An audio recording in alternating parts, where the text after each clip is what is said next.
When I finally asked about her late nights, she sneered, "I'll do whatever I want until you buy me a ring." I stayed silent, but when she opened the ring box and found nothing inside, her world collapsed. I've spent my entire adult life designing structures that outlast storms, bridges that can withstand the weight of endless traffic, towers that don't sway when the wind howls, foundations that don't crack under pressure. I'm an engineer. I live by numbers, by balance, by rules that don't bend just because someone feels like bending them. If I draw a line on paper, I know where it leads. If I sign off on a blueprint, I know it will hold. There's comfort in certainty, in logic, in building something that stands because it was meant to. And for the longest time, I thought I had done the same with my personal life. I thought I had built something strong, reliable, unshakable. Thought I had chosen a partner who understood what it meant to lay bricks of trust, to pour concrete of commitment, to raise beams of loyalty. I thought I had built a future. Her name was Vanessa. From the moment I met her, she didn't just walk into a room, she consumed it. The way she laughed, the way she spoke, even the way she stood, it was all magnetic. She had this rare quality that made everyone lean closer, wanting to catch whatever spark she was giving off. And me, the man who calculated everything, the man who built walls of logic around his life, I found myself captivated. She was chaos to my order, fire to my steel, the curve to my straight line. For 4 years, we lived together in the apartment I had designed down to the last detail. Every angle, every window, every light fixture was placed to make sense, to create harmony. To me, it wasn't just a place to live, it was a statement, a structure built to last. We were supposed to be the same, a team, a future drawn on paper, ready to be built in reality. But buildings aren't tested on sunny days. They're tested when the storm comes. And sometimes what looks like steel turns out to be rust-painted silver. Sometimes the thing you believe to be solid reveals cracks you never thought possible. And with Vanessa, the cracks began small, almost invisible, the kind you think you can ignore, until one day you realize the whole foundation might not be what you thought it was at first. The cracks were easy to excuse. She told me she was meeting friends for dinner, and when she came home past midnight, I told myself it was just one of those nights where time slips away. When it happened again, closer to 2 in the morning, I reminded myself she was social. She loved people. She thrived on that energy I had always admired. But admiration only stretches so far when admiration begins to feel like abandonment. Her returns grew later, the excuses thinner. There was always laughter in her voice when she brushed me off. "Don't worry, babe, I just lost track of time." Or, "Traffic was insane." But she didn't smell like traffic when she came home. She smelled like luxury perfume I'd never bought her. She wore jewelry I had never seen her purchase. And she carried herself with the smug glow of someone who had just been worshipped somewhere. I wasn't invited. I tried to push it aside, but in my world, patterns matter. If a wall bows even an inch, if a beam sags just slightly, it means something. Deeper is wrong. Ignoring it never makes it stronger. It only makes the collapse inevitable. One Sunday, my family invited us for dinner. My parents are the kind of people who see relationships as sacred, who believe in the promise of building a life together. They welcomed Vanessa warmly, but halfway through the meal, my mother asked the question that had been hanging in the air for months. "So Vanessa, when will we be hearing about an engagement?" Vanessa didn't smile politely. She didn't show humility. She smirked, swirled her wine, and said, "When he finally grows a backbone and buys me a rock big enough to brag about." The table went silent. My father's fork froze halfway to his mouth. My younger sister looked at me with wide eyes, and I laughed, not because it was funny, but because laughing was easier than admitting how much the comment cut. On the drive home, I told myself she had just been joking, that she liked to provoke reactions. But that night, I lay awake staring at the ceiling, wondering if I had mistaken arrogance for charm. entitlement for confidence. The receipts didn't help. A notification on my phone from our shared credit card revealed charges from a nightclub I had never stepped foot in. Another week it was a boutique with prices that could swallow half her paycheck. She worked in event planning, and I knew what she made. It wasn't nearly enough to match the life she was living, which left only one conclusion: she was living it on mine. I told myself I was imagining things, that love was supposed to be patient, that relationships went through phases. But deep down, I knew. These weren't harmless quirks. They were stress fractures in the foundation I thought was unbreakable. And stress fractures don't heal. They widen. I chose my moment carefully. A confrontation, like an inspection, only works when conditions are controlled. I waited for a Tuesday night, when the city outside was quiet, when she couldn't claim distraction, when there would be nothing in the air but the truth. I cooked her favorite meal: seared salmon, garlic mashed potatoes, a bottle of Chardonnay. Already breathing on the table, I wanted no excuses. She came home late, though not as late as usual, smiling in that way that made strangers melt, but no longer softened me. She kissed my cheek absently, like a habit more than affection, then sat down. We ate in silence for a few minutes, the clink of forks and the hum of the refrigerator filling the gaps. I let her settle, let her think it was just another ordinary evening. Then I spoke. Calm, measured, the way I'd tell a client their building failed inspection. Vanessa, we need to talk about these late nights. They've become a pattern, and it's starting to feel less like independence and more like disregard for us, for what we're supposed to be building together. Her fork stopped midair. For a moment, her expression was unreadable, a flicker of something crossing her eyes. Then the charm slipped away, like a mask falling to the floor. What replaced it was sharper, colder. She leaned back in her chair, set the fork down, and looked at me as though I were some petty landlord complaining about chipped paint. "Relax," she said, her tone dripping with ice. "I'll do whatever I want until you put a ring on it. That's how it works." The words landed heavier than I expected.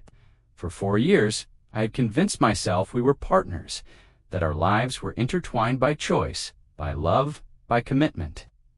And in a single sentence, she stripped all of that away. What I heard was simple: respect, loyalty, even basic decency were not her foundation. They were her price.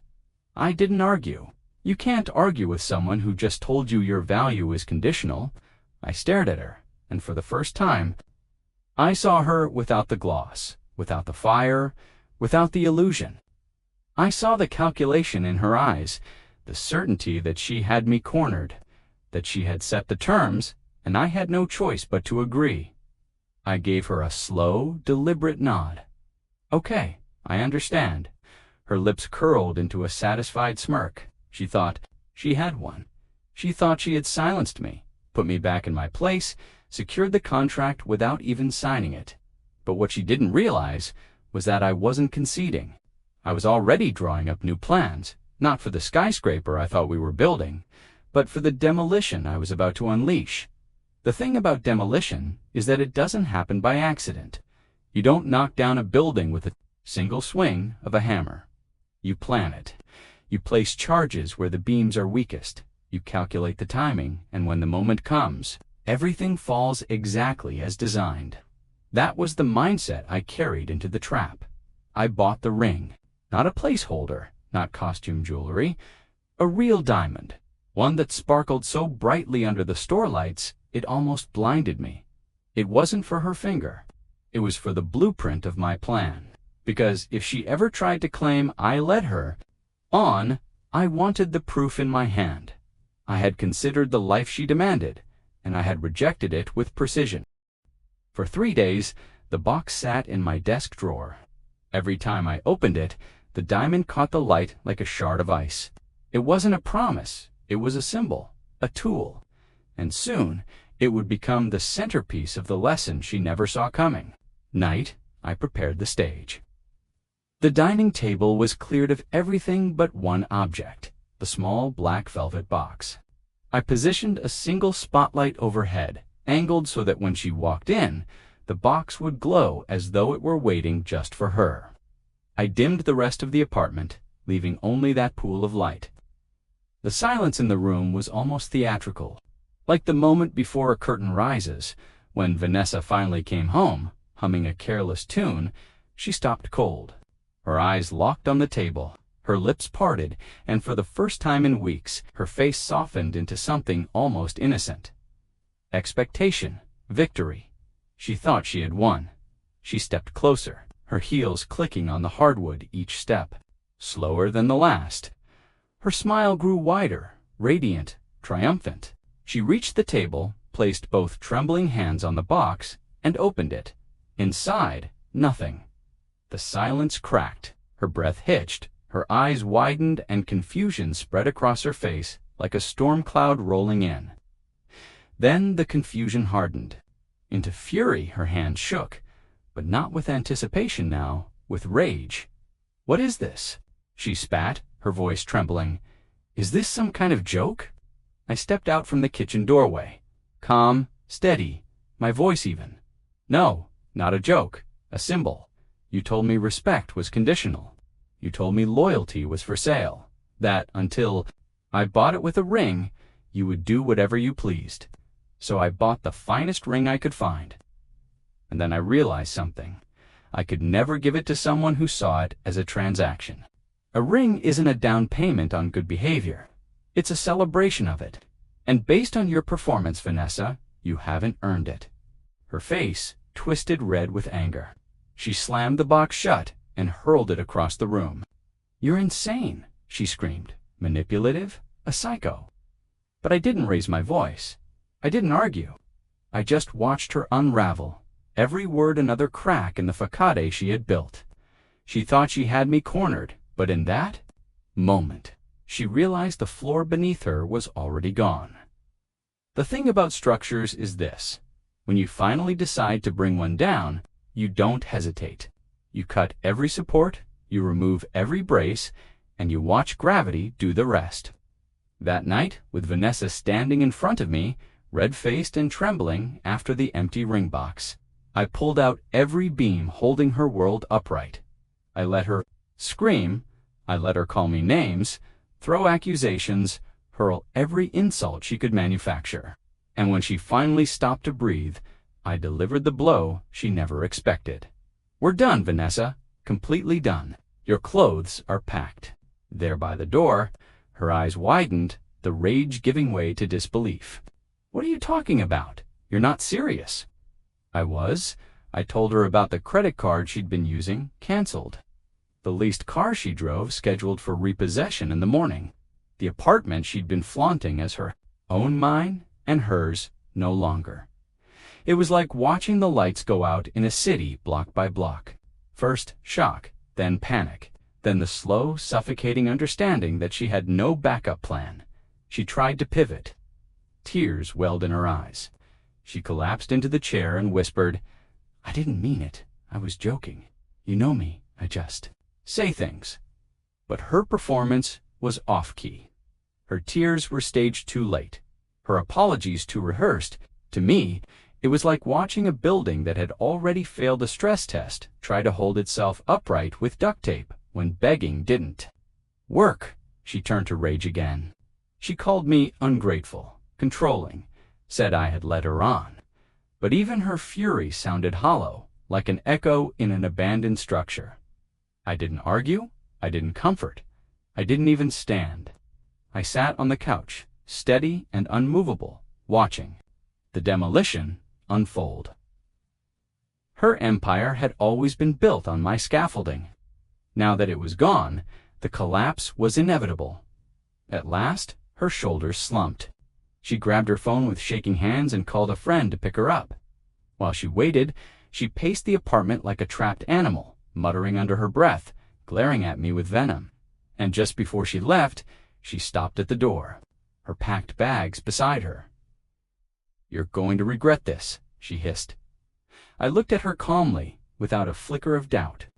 "No, I'm an engineer. I know a bad investment when I see one. And you, Vanessa, are a tear-doon." The door shut behind her with a hollow thud, and the silence that followed was the cleanest sound I'd heard in months. For the first time, in 4 years, the structure of my life was mine alone, stripped bare, ready to be rebuilt. But demolition is only the beginning.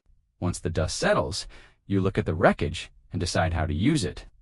And I already knew exactly what my next step would be.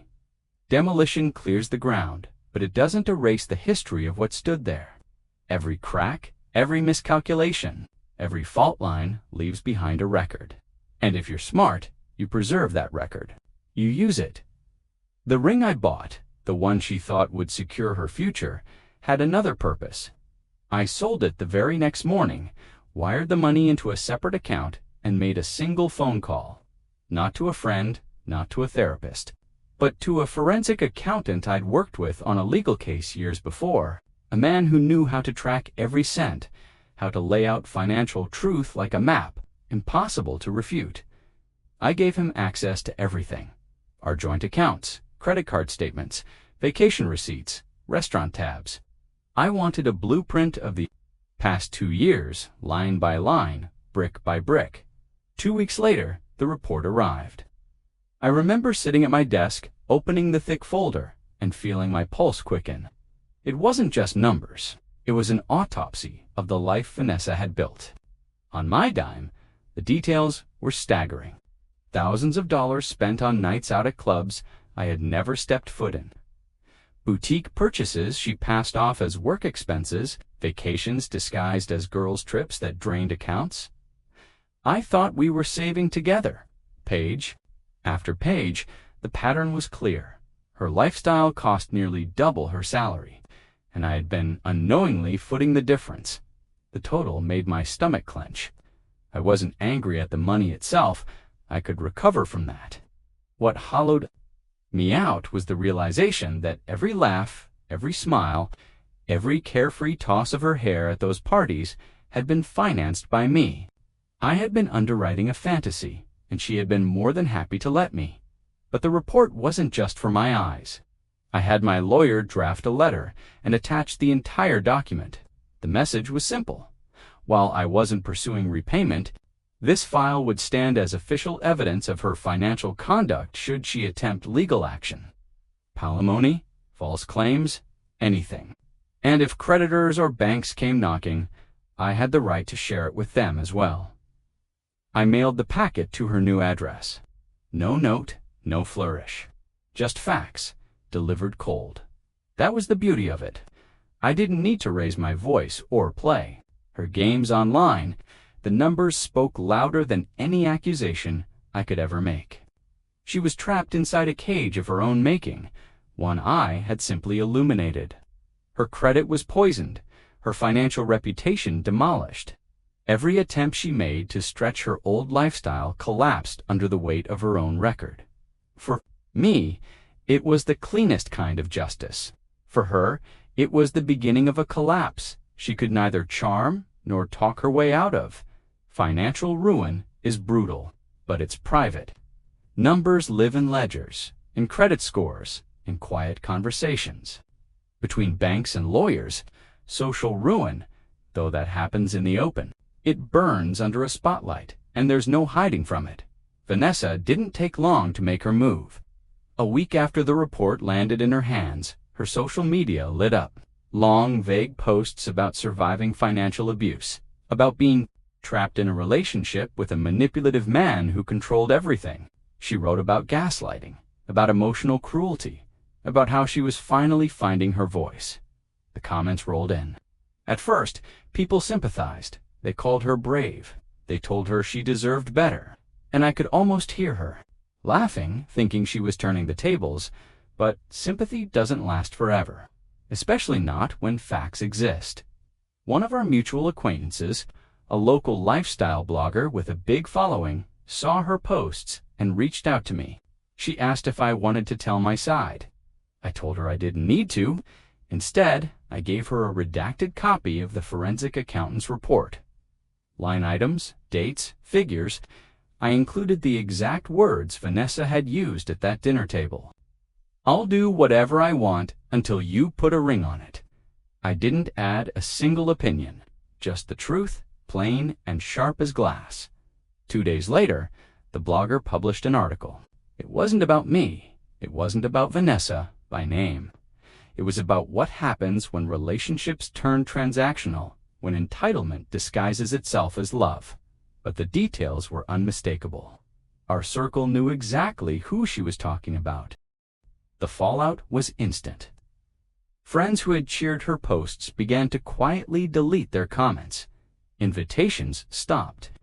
The same people who once posed with her in glittering nightclubs now avoided her name altogether.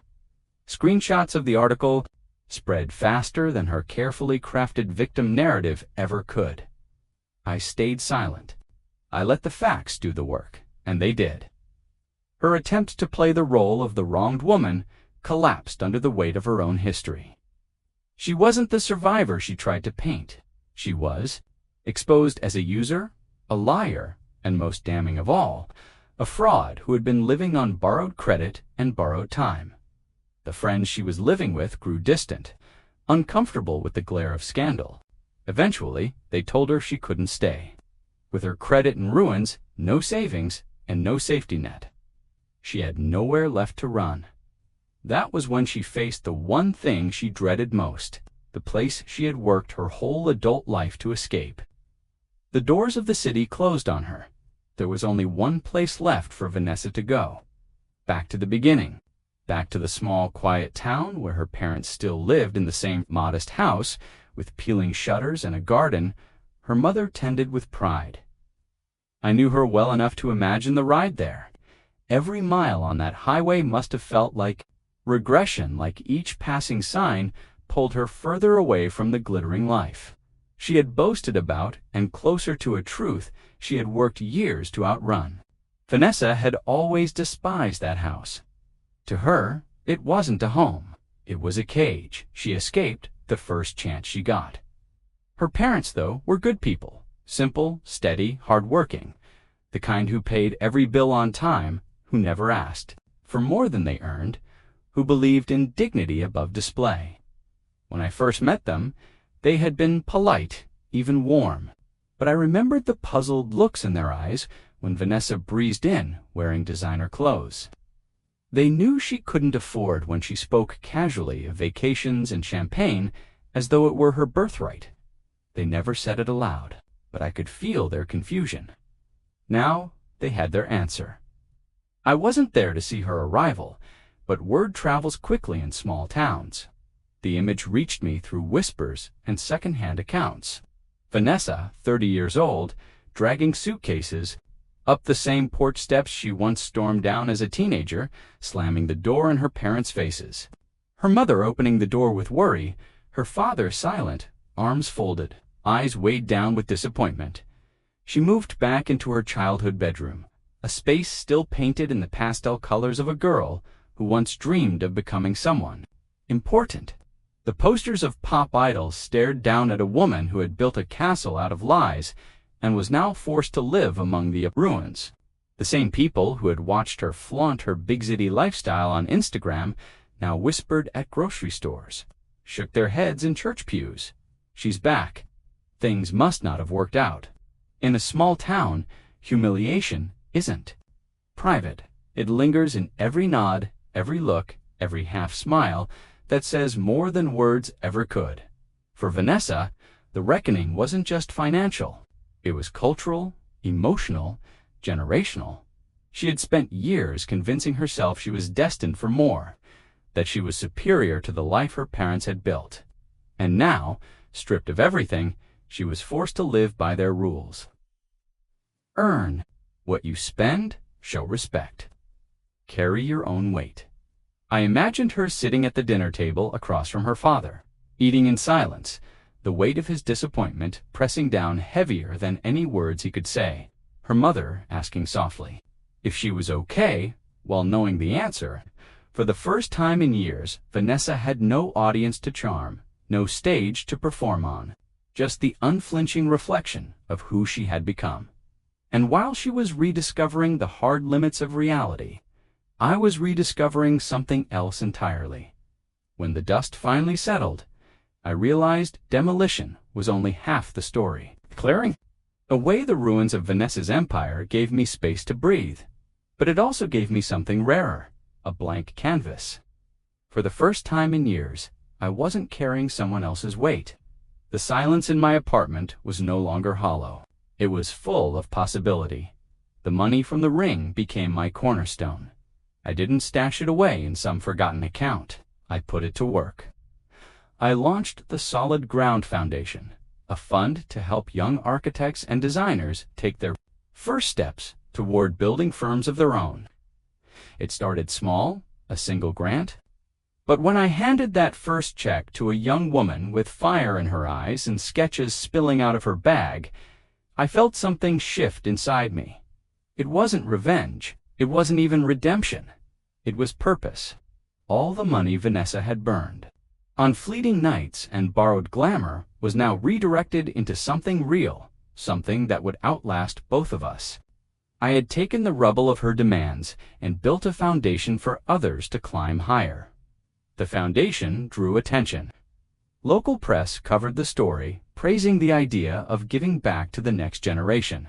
Clients who might have glanced past my firm before began to take notice. Suddenly, the work I had been quietly building for years was in the spotlight. Doing good turned out to be good business, and for once, success didn't taste bitter. On a personal level, I stopped looking for chaos disguised as charm. I no longer mistook volatility for passion. I began dating again, slowly, cautiously, this time with clearer eyes, and then I met someone, a landscape designer named Claire. She didn't try to outshine the room. She didn't demand to be worshipped. She spoke with quiet confidence. They were about blueprints, not just for buildings, but for life. She showed me sketches of parks she dreamed, of designing spaces that would bring people together. I showed her models of hospitals and schools I wanted to construct, places that could shelter and heal. With her, it felt less like a performance and more like a collaboration. For the first time, I wasn't building alone. I was building with someone who understood that the strongest structures aren't the tallest or the flashiest. They're the ones designed to last.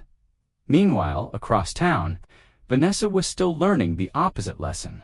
6 months after the night of the empty ring box, life had settled into a rhythm I hadn't known in years. My foundation was thriving, my firm was busier than ever, and Claire and I were sketching not just projects but futures together. For the first time, I felt steady, untethered from chaos, free. Then came the gala. It was a charity event, a celebration. Of the new hospital wing my firm had designed, the ballroom shimmered with light, crystal chandeliers scattering gold across polished floors. Waiters floated through the crowd with trays of champagne, and the air hummed with the voices of the city's most influential people. I moved from conversation to conversation, shaking hands, answering questions, accepting congratulations. And then I saw her across the room, carrying a silver tray of appetizers. Dressed in the plain black and white uniform of the catering staff, was Vanessa. For a second, time folded. I remembered her sweeping into clubs with her friends, dripping in jewels, certain the world was hers to command. Now, she moved through the crowd like a shadow, ignored, unseen, reduced to serving the very life she once believed she deserved. Her eyes met mine. It was only a moment, but in that flicker of recognition, I saw everything. First, the spark of the old defiance, the fire she had wielded like a weapon. Then, the collapse. Shame flooded her face, raw and unguarded, and she turned quickly, retreating toward the kitchen doors. The tray wobbled in her hands, but she steadied. It and disappeared behind the swinging panels. I didn't see her again that night, and here's the truth. I felt no triumph, no smug satisfaction, only closure. The system had corrected itself. The faulty beams had been exposed, the rotten supports removed, the unstable tower collapsed under its own weight. I hadn't destroyed her. I had simply stopped holding her world up. Gravity did the rest, As I stood among colleagues and friends, raising a glass to the future, I realized that was the real ending. Not her shame, not my vindication, but the simple, steady knowledge that I had rebuilt, stronger than before. In the end, she believed a ring would hold her world together, but all it did was expose how fragile that world really was. I didn't win by breaking her down, I won by building myself back up, stronger, wiser, and finally free. If this story kept you watching until the end, don't forget to hit the like button and subscribe to the channel. Your support helps us bring more powerful family drama stories to life.